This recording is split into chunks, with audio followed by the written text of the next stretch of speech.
आज का हमारा टॉपिक है quadratic equation and quadratic formula. Equation हमारे पास दी हुई है x square minus 2x is equal to 15।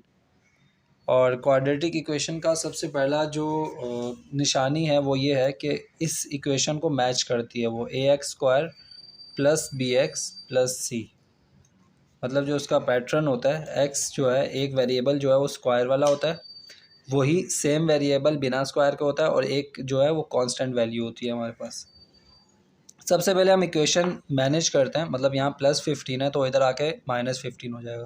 तो इक्वेशन बनेगी x square minus 2x minus 15 is equal to 0।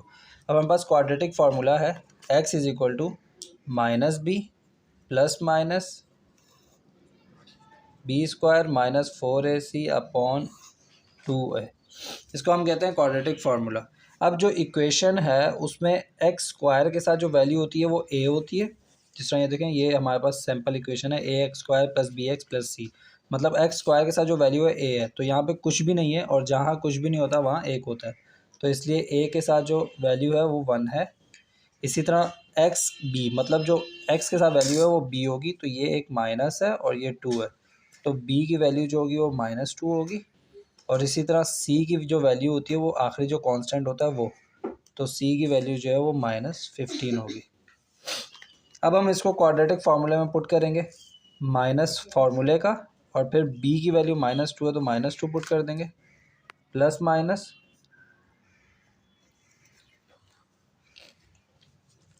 Bracket डाली, b की वैल्यू -2 है और स्क्वायर -4, a की वैल्यू 1 और c की वैल्यू -15 अपॉन 2 और a की वैल्यू 1। ये वैल्यूज़ हमने क्वाड्रेटिक फार्मूले में a b c की वैल्यूज़ पुट कर दी। अब माइनस माइनस प्लस और 2 आ गया, प्लस माइनस।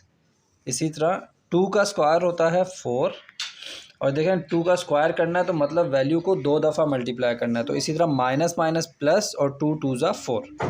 इसी तरह माइनस माइनस प्लस 4 1 ज़ा 4 और 15 को 4 से मल्टीप्लाई कर देंगे।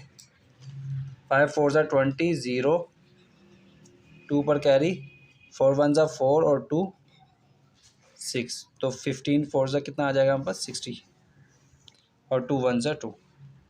देन +2 उसी तरह, प्लस माइनस 60 + 4, तो ये हो जाएगा 64 अपॉन 2।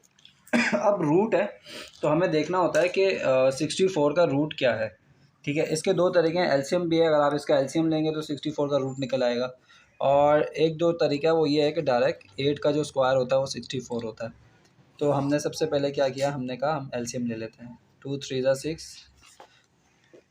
2 2 ज़ा 4, 2 1 ज़ा 2, यहाँ पे एक कैरी, 2 6 ज़ा 12, 2 8 ज़ा 16, 2 4 ज़ा 8, 2 2 ज़ा 4, 2 1 ज़ा 2।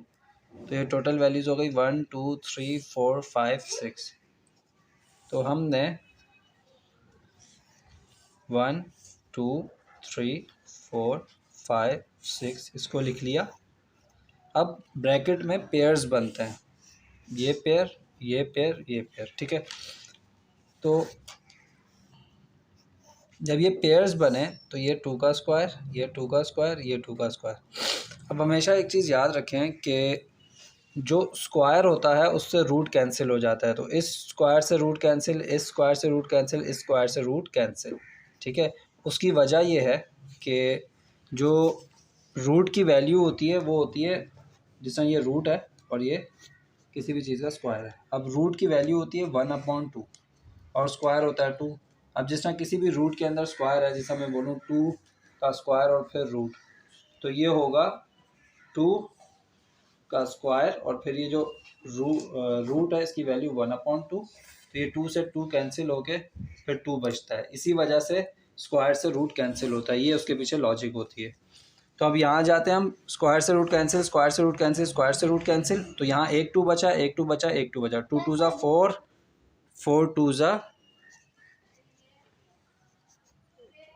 स्क्वायर रूट कैंसिल हो चुका है, तो 2 2 ज़ा 4, 4 2 ज़ा 8। आ गई x is equal to 2 + -8 divided by 2। अब हम x is equal to 2 + 8 divide by 2, x is equal to 2 - 8 divided by 2। एक दफ़ा इस वैल्यू को प्लस में लिख लिया, क्योंकि ये प्लस माइनस था, तो एक दफ़ा प्लस में लिख दिया, एक दफ़ा माइनस में। 8 + 2 10 डिवाइडेड बाई 2 और 2 माइनस 8। अब देखो 2 के साथ प्लस है तो प्लस माइनस माइनस, 8 में से 2 माइनस हुए 6 बच गए। बड़ी वैल्यू के साथ माइनस का साइन है तो हम माइनस लगाएंगे, तो -6/2। अब 10 और 2 डिवाइड हो रहा है, 2 1 2 2 5 10, तो x = 5। इसी तरह ये डिवाइड हो रहा है, 2 1 2 2 3 6, तो ये x = -3। तो solution set = 5 and -3 the answer।